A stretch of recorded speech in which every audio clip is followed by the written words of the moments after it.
जब भी हम किसी इमारत का ब्लूप्रिंट या नक्शा देखते हैं ना, तो उसकी कहानी बहुत साफ समझ में आती हाँ बिल्कुल। नक्शा देखकर सब समझ आ जाता है। है ना?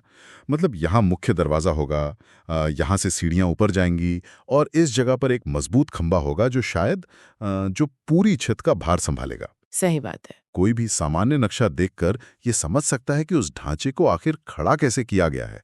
लेकिन लेकिन मेरा सवाल ये है कि क्या कभी किसी ने भारत के लोकतंत्र का ब्लूप्रिंट देखा है? हम्म, ये एक बहुत ही दिलचस्प सवाल पूछा है आपने, क्योंकि क्योंकि जब हम लोकतंत्र के ब्लूप्रिंट की बात करते हैं ना, तो वो केवल ईंट, सीमेंट या स्टील से नहीं बनता। तो फिर किस चीज़ से बनता है? वो बनता है अदृश्य नियमों से, शक्ति के संतुलन से, और एक ऐसे गणित से जो दरअसल 1.4 अरब लोगों का भविष्य तय करता है। क्या बात है! और आज के इस गहरे विश्लेषण का जो मिशन है, वो ठीक यही है। बिल्कुल।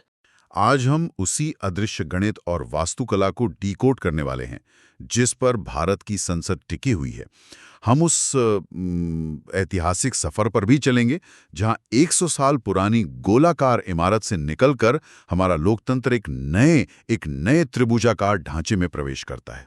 हाँ, और हम ये भी समझेंगे कि आखिर इस पूरी व्यवस्था के काम करने का मतलब जो वास्तविक विज्ञान है वो क्या है। एकदम सही। और वो भी बिना किसी भारी भरकम तकनीकी शब्दावली में उलझे। मतलब आज उन पन्नों को पलटेंगे जो अक्सर हमारी टीवी की बहसों में कहीं खो जाते हैं। मुझे लगता है शुरुआत उस नींव से करनी चाहिए जिस पर ये पूरी व्यवस्था खड़ी है। हाँ, चलिए इसे थोड़ा विस्तार से समझते हैं। तो वो नींव है हमारे संविधान का अनुच्छेद 79 यानी आर्टिकल 79। ये वो नियम है जो बताता है कि भारत की संसद का ढांचा आखिर कैसा होगा। अच्छा। और इसमें दिलचस्प बात यह है कि इस ढांचे के 3 अंग होते हैं, लेकिन सदन केवल 2 ही होते हैं। और यहीं से सारी पेचीदगी शुरू होती है। मतलब सदन दो हैं।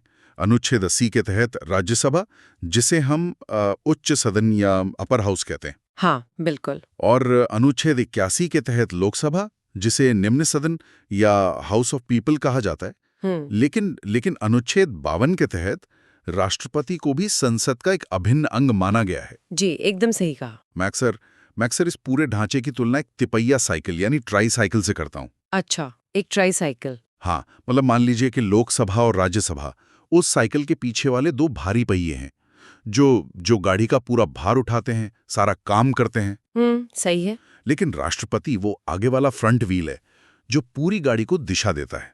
पर यहाँ मुझे एक बात समझ नहीं आती। क्या? जब राष्ट्रपति किसी भी सदन में बैठते ही नहीं है, मतलब वो रोजमर्रा की बहस का हिस्सा तो होते ही नहीं है, तो उन्हें इस साइकिल का तीसरा और सबसे अहम पहिया क्यों माना गया है? इसके पीछे ना हमारे संविधान निर्माताओं की एक बहुत ही गहरी सोच थी। मैं समझाती हूँ।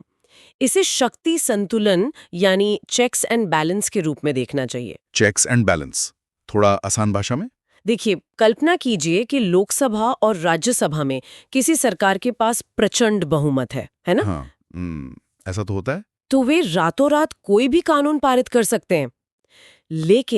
लेकिन कोई भी विधेयक या बिल, चाहे वो दोनों सदनों में कितने भी भारी बहुमत से क्यों ना पास हो जाए, वो तब तक कानून नहीं बन सकता जब तक उस पर राष्ट्रपति के हस्ताक्षर ना हो। बिल्कुल, जब तक राष्ट्रपति उस पे अपने हस्ताक्षर नहीं करते। मतलब राष्ट्रपति एक तरह के सेफ्टी वॉल्व का काम करते हैं। एकदम एक सेफ्टी वॉल्व की तरह।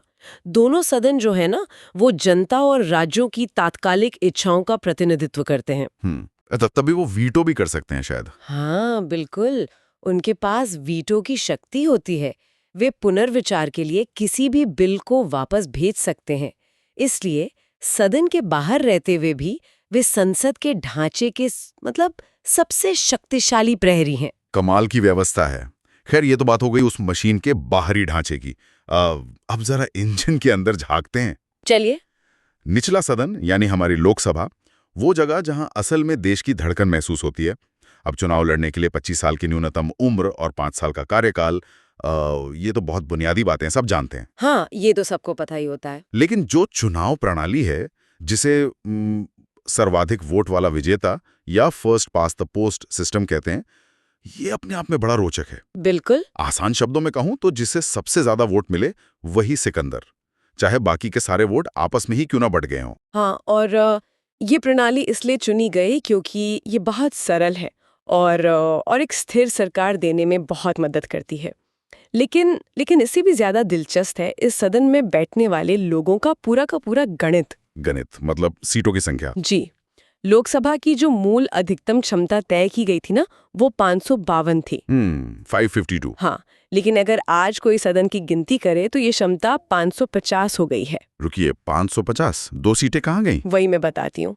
104वें संविधान संशोधन के जरिए अनुच्छेद 331 के तहत जो एंग्लो इंडियन समुदाय के लिए आरक्षित 2 सीटें थी ना, उन्हें समाप्त कर दिया गया। ओह, तो इसलिए आज के समय में सदन की जो वास्तविक सदस्य संख्या है वो 543 है, अधिकतम क्षमता 550 है। रुकिए। यहाँ एक बहुत ही दिलचस्प बात सामने आती है। मतलब हम अक्सर सुनते हैं कि चीजें समय के साथ बढ़ती हैं। विकास होता है। हाँ, बिल्कुल। तो क्या हमारा संविधान सिकुड़ भी सकता है?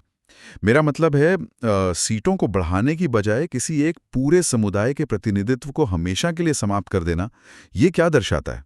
क्या ये एक तरह का पीछे हटना नहीं हुआ? देखिए, इसे पीछे हटना नहीं, बल्कि समय के साथ परिपक्व होना कहना ज्यादा सही होगा। वो कैसे?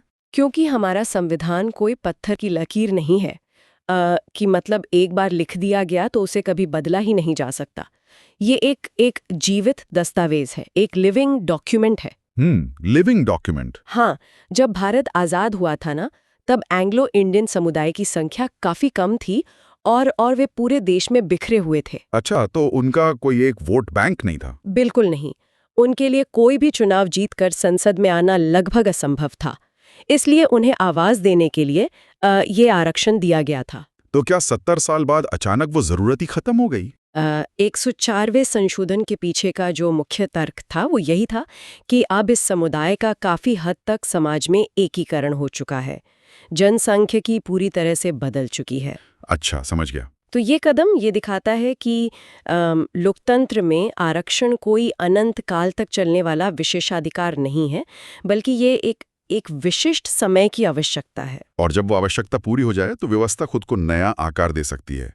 क्या बात है। बिल्कुल। और शायद यही कारण है कि कुछ आरक्षणों को संविधान में बहुत ही गहराई से हार्डवायर किया गया है। जी। जैसे अनुच्छेद 330 जो लोकसभा में अनुसूचित जाति यानी एससी और अनुसूचित जनजाति यानी एसटी के लिए सीटों के आरक्षण की बात करता है। जी। और यही व्यवस्था राज्यों की विधानसभाओं में अनुच्छेद 332 के तहत की गई है। मतलब संविधान निर्माताओं ने केवल ये उम्मीद नहीं की कि सदन में विविधता आनी चाहिए, उन्होंने इसे एक गणितीय अनिवार्यता ही बना दिया। ये आपने बहुत ही सटीक विश्लेषण किया है, क्योंकि लोकतंत्र का असली मतलब केवल बहुमत का शासन नहीं होता है। बिल्कुल नहीं। बल्कि ये सुनिश्चित करना होता है कि सबसे हाशिए पर खड़े व्यक्ति की आवाज भी मुख्य पटल पर सुनी जाए। सही बात है। अब जरा एक तस्वीर की कल्पना करते हैं। मतलब 543 अलग अलग पृष्ठभूमि, अलग अलग विचारधाराओं, अलग अलग भाषाओं और क्षेत्रों के लोग एक ही कमरे में बैठे हैं। कल्पना करना ही काफी है ना? अक्सर विचारों में तीखी बहस होती है। इतने विशाल और विविध समूह को एक साथ चलाना, वो भी बिना किसी बड़े टकराव के, ये तो किसी भी कक्षा में 543 शरारती बच्चों को संभालने जैसा है। बिल्कुल ऐसा ही है। तो इसके लिए एक बेहद सख्त मॉनिटर की जरूरत तो पड़ेगी ही। और यहीं से एंट्री होती है लोकसभा अध्यक्ष यानी स्पीकर की। हाँ, और मैं बता दूं कि स्पीकर का पद कोई सामान्य पद नहीं है। संविधान के अनुच्छेद 93 के तहत इसे स्थापित किया गया है। आर्टिकल 93। जी। भारत के पहले स्पीकर गणेश वासुदेव मावलंकर थे, जिन्होंने इस पद की गरिमा की नींव रखी थी, और बाद में मीरा कुमार जी पहली महिला अध्यक्ष बनी। स्पीकर केवल सदन में बैठकर ऑर्डर नहीं कहते हैं। मतलब उनके पास कुछ ऐसी सुपर पावर्स हैं जो देश के किसी और व्यक्ति के पास हैं ही नहीं। मैं उन्हें अल्टीमेट अंपायर कहता हूं। अल्टीमेट अंपायर, ये नाम तो बहुत सही दिया आपने, है ना? और मुझे जो बात सबसे ज्यादा चौंकाती है वो है धन विधेयक यानी मनी बिल से जुड़ी हुई शक्ति। वो तो है। कोई विधेयक धन विधेयक है या नहीं, इसका अंतिम और एकमात्र फैसला केवल स्पीकर करता है। इसे थोड़ा खोलकर समझते हैं, ये इतनी बड़ी बात क्यों है? देखिए, इसे एक संवैधानिक फास्ट पास की तरह देखिए। फास्ट पास? हाँ। अच्छा। धन विधेयक सीधे तौर पर देश के खजाने से जुड़ा होता है। जैसे मान लीजिए कोई नया टैक्स लगाना हो या सरकार को कोई बहुत बड़ा खर्च करना हो। तो सामान्य प्रक्रिया में तो किसी भी बिल को लोकसभा और राज्यसभा दोनों से पास होना पड़ता है ना? बिल्कुल, वही तो नियम है। लेकिन अगर स्पीकर किसी बिल पर धन विधेयक का ठप्पा लगा दे ना, तो राज्यसभा की शक्ति लगभग शून्य हो जाती है। शून्य मतलब उनका कोई रोल ही नहीं रहता। हाँ, लगभग ना के बराबर। राज्यसभा उस बिल को सिर्फ 14 दिन तक रोक सकती है, लेकिन खारिज नहीं कर सकती। बाप रे। मतलब अगर सरकार को अपना कोई आर्थिक एजेंडा तेजी से पास कराना है और ऊपरी सदन में उनके पास नंबर नहीं है, तो स्पीकर का वो एक ठप्पा उन्हें पूरी ताकत दे देता है। बिल्कुल दे देता है। ये तो सच में एक बहुत बड़ी शक्ति है। और स्पीकर की अहमियत सिर्फ यही खत्म नहीं होती है। और भी कुछ है। हाँ, जब कभी दोनों सदनों के बीच किसी साधारण विधेयक पर गतिरोध पैदा हो जाता है, मान लीजिए लोकसभा ने बिल पास कर दिया लेकिन राज्यसभा अड़ गई। ऐसा कई बार होता है। तो ऐसे में राष्ट्रपति दोनों सदनों की एक संयुक्त बैठक बुलाते हैं। एक ही बड़े हॉल में दोनों सदनों के सदस्य बैठते हैं। अच्छा, राष्ट्रपति बैठक बुलाते हैं। लेकिन उस पूरी भीड़ की अध्यक्षता कौन करता है? अध्यक्षता लोकसभा का स्पीकर ही करता है। अरे वाह। हाँ, और ये इस बात का प्रतीक है कि जब बात जनता के चुने हुए प्रतिनिधियों और राज्यों के प्रतिनिधियों के बीच सीधे टकराव की हो ना, तो पलड़ा हमेशा जनता के प्रतिनिधि यानी लोकसभा के स्पीकर की तरफ ही भारी रहता है। बहुत खूब। अब इसी बात से जुड़ा एक और बहुत दिलचस्प पहलू है अविश्वास प्रस्ताव। No confidence motion. हाँ, सरकार को गिराने का सबसे बड़ा हथियार। इसके वे कम से कम 50 सांसदों का समर्थन अनिवार्य होता है। लेकिन नियम यह है कि अविश्वास प्रस्ताव केवल और केवल लोकसभा में ही लाया जा सकता है। जी बिल्कुल। ये बात मुझे थोड़ा सोचने पर मजबूर करती है। मतलब सरकार तो पूरे देश की है, नीतियां भी पूरे देश पर लागू होती हैं, तो ये प्रस्ताव राज्यसभा में क्यों नहीं लाया जा सकता? देखिए, यहाँ जो बात सबसे अधिक आकर्षित करती है ना, वो ये है कि इसका जवाब लोकतंत्र के सबसे बुनियादी सिद्धांत में छिपा है, और वो सिद्धांत है जवाबदेही। जवाबदेही मतलब अकाउंटेबिलिटी। बिल्कुल। लोकसभा को हाउस ऑफ पीपल कहा जाता है। इसके जो 543 सदस्य हैं, वो सीधे जनता द्वारा वोट देकर चुने गए हैं। हाँ, आम आदमी वोट डालता है। लेकिन राज्यसभा के सदस्य सीधे जनता द्वारा नहीं, बल्कि राज्यों के विधायकों द्वारा चुने जाते हैं। इनडायरेक्ट इलेक्शन होता है वहां। सही। तो एक लोकतांत्रिक सरकार को अपना बहुमत और अपना विश्वास सीधे जनता के प्रतिनिधियों के सामने ही साबित करना होता है। अच्छा, तो इसलिए राज्यसभा का रोल नहीं है इसमें? बिल्कुल। सरकार का वजूद इस बात पर निर्भर नहीं करता कि राज्यों के प्रतिनिधियों को उन पर भरोसा है या नहीं। वजूद इस बात पर टिका है कि क्या सीधे जनता उन पर भरोसा करती है। क्या बात है। इसलिए सरकार को गिराने या बचाने का ये अग्नि परीक्षा वाला प्रस्ताव जो है, वो केवल निचले सदन में ही आ सकता है। ये एक बहुत ही तार्किक और खूबसूरत व्यवस्था है। मतलब सरकार सीधे तौर पर उस आम इंसान के प्रति जवाबदेह है जो चिलचिलाती धूप में वोट डालने के लिए खड़ा होता है। बिल्कुल। लेकिन जब हम इतने बड़े तंत्र 543 सांसदों और उनके साथ आने वाले हजारों कर्मचारियों, मीडिया और पूरी सुरक्षा व्यवस्था के बारे में सोचते हैं, तो एक बात साफ हो जाती है। क्या? 1927 में बनी वो पुरानी संसद, जिसका डिजाइन एडविन लुटियंस ने बनाया था और जिसका उद्घाटन लॉर्ड अर्विन ने किया था, वो इस आधुनिक महासागर को संभालने के लिए शायद बनी ही नहीं थी। हाँ, आप पुरानी इमारत की बात कर रहे हैं। देखिए, पुरानी संसद की इमारत एक स्थापत्य चमत्कार थी, इसमें तो कोई शक नहीं है। हाँ, वो तो है। उसका वो गोलाकार डिजाइन, उसके वे विशाल खंभे, लेकिन वो 1927 का भारत था। उस समय उसकी क्षमता लोकसभा के लिए सिर्फ 550 और राज्यसभा के लिए 250 सीटों की थी। लेकिन जैसे जैसे समय बीता, वो इमारत सच कहूं तो अंदर से हांफने लगी थी। हांफने का मतलब है कि वो जगह एक तरह से लॉजिस्टिक नाइटमेयर बन गई थी। बिल्कुल। मतलब एक 100 साल पुरानी इमारत में आधुनिक एसी के डक्ट लगाना, ब्रॉडबैंड के तार बिछाना, डिजिटल वोटिंग सिस्टम, ये सब फिट करना ऐसा था जैसे किसी पुरानी विंटेज कार में हवाई जहाज का इंजन लगाने की कोशिश करना। ये तुलना बिल्कुल सही है। सुरक्षा के मानक भी पूरी तरह से बदल चुके थे। आग से बचाव के रास्ते पर्याप्त नहीं थे और इसीलिए एक नए घर की तलाश शुरू हुई, जो अंततः सेंट्रल विस्टा प्रोजेक्ट के रूप में हमारे सामने आया। और फिर 10 दिसंबर 2020 को इस नई संसद का शिलान्यास हुआ और 28 मई 2023 को प्रधानमंत्री नरेंद्र मोदी द्वारा इसका उद्घाटन किया गया। जी। और जहां तक मुझे याद है, ये तारीख इतिहास के पन्नों में इसलिए भी खास बन गई क्योंकि इसी दिन वीडी सावरकर की 140वीं जयंती भी थी। हाँ, ये एक ऐतिहासिक संयोग था और टाटा कंपनी द्वारा निर्मित और वास्तुकार बिमल पटेल द्वारा डिजाइन की गई ये इमारत पुरानी संसद से बिल्कुल अलग है। बिल्कुल अलग। और सबसे बड़ा अंतर है इसका आकार। मतलब पुरानी संसद पूरी तरह से गोल थी, जबकि ये नई संसद एकदम सीधा त्रिभुज है, एक त्रिकोण। जी। जब पहली बार इसकी तस्वीरें आई ना, तो कई लोगों ने सोचा कि क्या ये सिर्फ जमीन के उस टुकड़े में फिट होने के लिए किया गया है, या क्या ये कोई नया आर्किटेक्चरल ट्रेंड है। अगर हम इन चीजों को बड़े परिप्रेक्ष्य से जोड़ें तो जगह का बेहतर इस्तेमाल तो एक व्यावहारिक कारण है ही। त्रिकोणीय आकार उस प्लॉट की ज्यामिति के बहुत अनुकूल था। लेकिन इसके पीछे गहरा सांस्कृतिक और प्रतीकात्मक कारण भी है। भारत की कई प्राचीन परंपराओं और वास्तुशास्त्र में त्रिकोण को एक बहुत ही ऊर्जावान और पवित्र आकार माना गया है। अच्छा। जैसे श्री यंत्र से लेकर कई पवित्र आकृतियों तक त्रिकोण जो है ना, वो स्थिरता और निरंतर विकास का प्रतीक होता है। वाह। लेकिन जो चीज सबसे ज्यादा सवाल खड़ी करती है वो है सीटों की संख्या। नई संसद में लोकसभा के लिए 888 सीटें और राज्यसभा के लिए 384 सीटें, मतलब कुल मिलाकर 1272 जनप्रतिनिधियों के बैठने की व्यवस्था। हाँ, ये एक बहुत बड़ा बदलाव है। अब कोई भी आम इंसान पूछेगा कि भाई, जब हमारे पास आज केवल 543 सांसद हैं, तो हम 300 से ज्यादा अतिरिक्त कुर्सियों वाला एक विशाल हॉल आखिर क्यों बना रहे?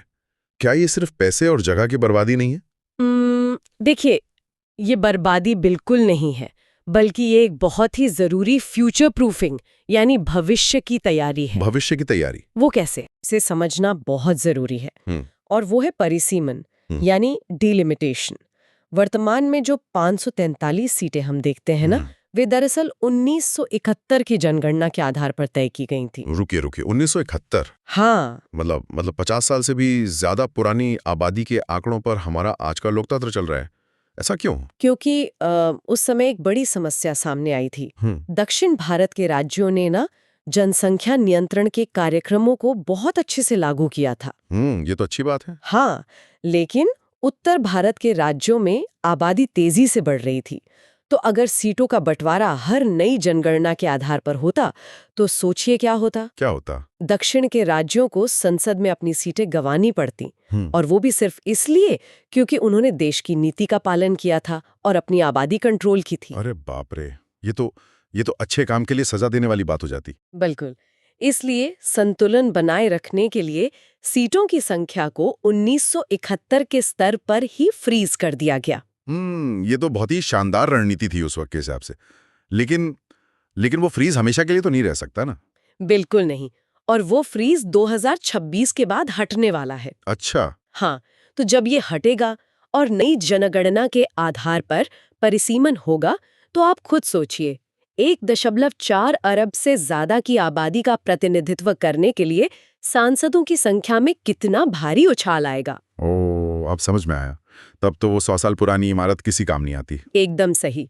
888 सीटों वाला ये नया त्रिभुजाकार हॉल इसी बात की गारंटी है कि जब कल का नया और विशाल भारत अपनी आवाज लेकर संसद पहुंचेगा, तो उन्हें बैठने के लिए जगह कम नहीं पड़ेगी। यानी ये सिर्फ आज की जरूरतों का नहीं, बल्कि अगले 50 सालों की जनसांख्यिकी का ब्लूप्रिंट है। कमाल है। लेकिन जब हम इस इमारत के अंदर कदम रखते हैं ना, तो ये सिर्फ एक सूखा प्रशासनिक ढांचा नहीं लगता।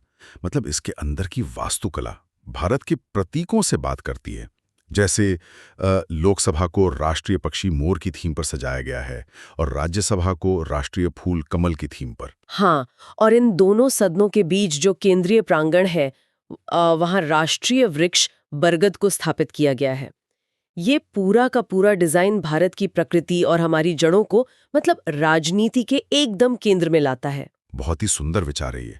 लेकिन एक चीज जिसने पुरानी संसद को छोड़ते ही नई संसद के केंद्र में अपनी सबसे मजबूत जगह बनाई, और सच कहूं तो जिसने पूरे देश का ध्यान भी खींचा, वह था सेंगोल। सेंगोल का इतिहास बहुत ही प्राचीन और गहरा है।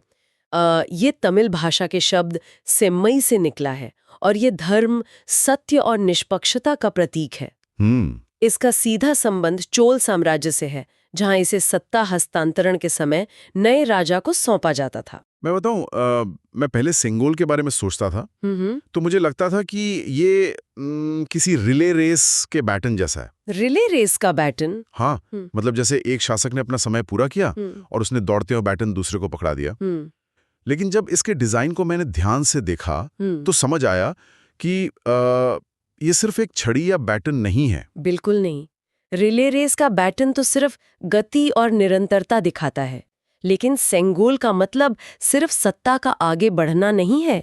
तो और क्या है? सेंगोल के बिल्कुल शीर्ष पर अगर ध्यान से देखा जाए तो वहां भगवान शिव के वाहन नंदी की प्रतिमा विराजमान है। हाँ, मैंने भी तस्वीरें देखी हैं। और यही बात इस पूरे प्रतीक का अर्थ ही बदल देती है। मतलब नंदी का वहां होना क्या दर्शाता है? नंदी जो है वो धर्म और निष्पक्ष न्याय के अटूट प्रतीक हैं। नंदी की दृष्टि हमेशा सजग रहती है। तो जब किसी शासक को सेंगोल सौंपा जाता है ना, तो ये एक चेतावनी और एक प्रतिज्ञा दोनों होती है। चेतावनी कैसी? यह शासक को याद दिलाता है कि वो सर्वोच्च नहीं है, सत्ता सर्वोच्च नहीं है, सर्वोच्च है न्याय। क्या बात है! जो शक्ति तुम्हें आज मिली है वो बेलगाम नहीं हो सकती। उसे हमेशा धर्म और निष्पक्षता की आंखों के नीचे ही काम करना होगा। ये शासक के लिए एक तरह का नैतिक आईना है। ये एक अद्भुत विरोधाभास है और शायद यही भारत की असली ताकत भी है। बिल्कुल। मतलब एक तरफ हमारे पास इलेक्ट्रॉनिक वोटिंग मशीनें हैं, टैबलेट्स हैं, पेपरलेस वर्किंग है और स्पीकर जैसी एक एकदम आधुनिक संवैधानिक संस्था है। हाँ। और ठीक उसी के बीचों बीच संसद के केंद्र में चोल साम्राज्य का एक राजदंड स्थापित है, जो हजारों साल पुराने न्याय के सिद्धांत की याद दिलाता है। अतीत का आईना और भविष्य की तकनीक दोनों एक ही कमरे में सांस ले रहे हैं। एक परिपक्व लोकतंत्र इसी तरह काम करता है। वो अपनी जड़ों से पोषण लेता है, लेकिन अपनी शाखाओं को हमेशा नए आसमान की तरफ फैलाता है। और इसी खूबसूरत विचार के साथ हम अपने इस गहरे विश्लेषण के सफर को समेटते हैं। आज हमने देखा कि कैसे अनुच्छेद 79 के उन शब्दों से लेकर जो एक तिपैया साइकिल का निर्माण करते हैं, कैसे 104वें संशोधन द्वारा संविधान के खुद को अपडेट करने तक हर एक नियम एक दूसरे से गहराई से जुड़ा है।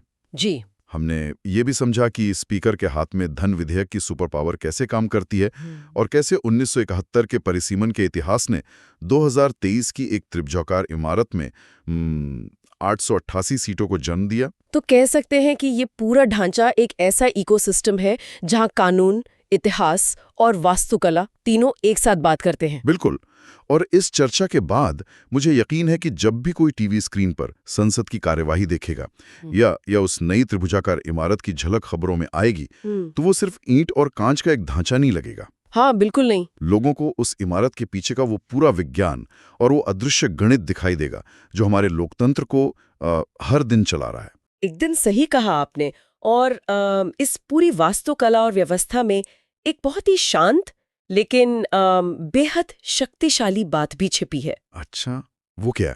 अगर नई संसद के केंद्रीय प्रांगण में स्थापित उस बरगद के पेड़ और लोकसभा की 888 सीटों के बीच के संबंध को ध्यान से देखा जाए तो एक बड़ी गहरी कहानी नजर आती है। बरगद का पेड़ और 888 सीटें, इनमें कैसा संबंध? देखिए, बरगद के पेड़ की ना एक खासियत होती है। उसकी शाखाओं से जड़ें निकलकर नीचे जमीन में जाती हैं और नए तनों का रूप ले लेती हैं। हाँ, वो फैलती जाती हैं। वो पेड़ कभी एक जगह रुकता नहीं है, उसका विस्तार निरंतर चलता रहता है। वो अपने दायरे को हमेशा बढ़ा करता जाता है। हमारी ये जो नई संसद है वो भी ठीक उसी बरगद की तरह भविष्य में 888 जनप्रतिनिधियों के लिए तैयार की गई है। मतलब लोकतंत्र का दायरा भी लगातार बढ़ रहा है। ये तो एक बहुत ही विचारोत्तेजक छवि है। तो ये सोचने वाली बात है कि कल जब परिसीमन के बाद भारत के हर छोटे बड़े कोने से और अधिक प्रतिनिधि इस लोकतंत्र के विशाल बरगद के नीचे इकट्ठा होंगे, जब 543 की जगह 888 आवाजें गूंजेंगी, तो क्या वे अतिरिक्त आवाजें हमारे सिस्टम में सिर्फ शोर बढ़ाएंगी या वे अनगिनत नई जड़ें बनकर हमारे इस लोकतंत्र के पेड़ को और भी ज्यादा गहरा और भी ज्यादा अजेय बना देंगी। वाह, एक ऐसा लोकतंत्र जो अपने लोगों के विस्तार के साथ साथ खुद को भी बड़ा कर रहा है। इसी शक्तिशाली और गहरे विचार के साथ हम हमारी आज की इस चर्चा को यहीं विराम देते हैं। अगले विश्लेषण में फिर किसी नए विषय की गहराइयों में उतरेंगे। तब तक के लिए नमस्कार।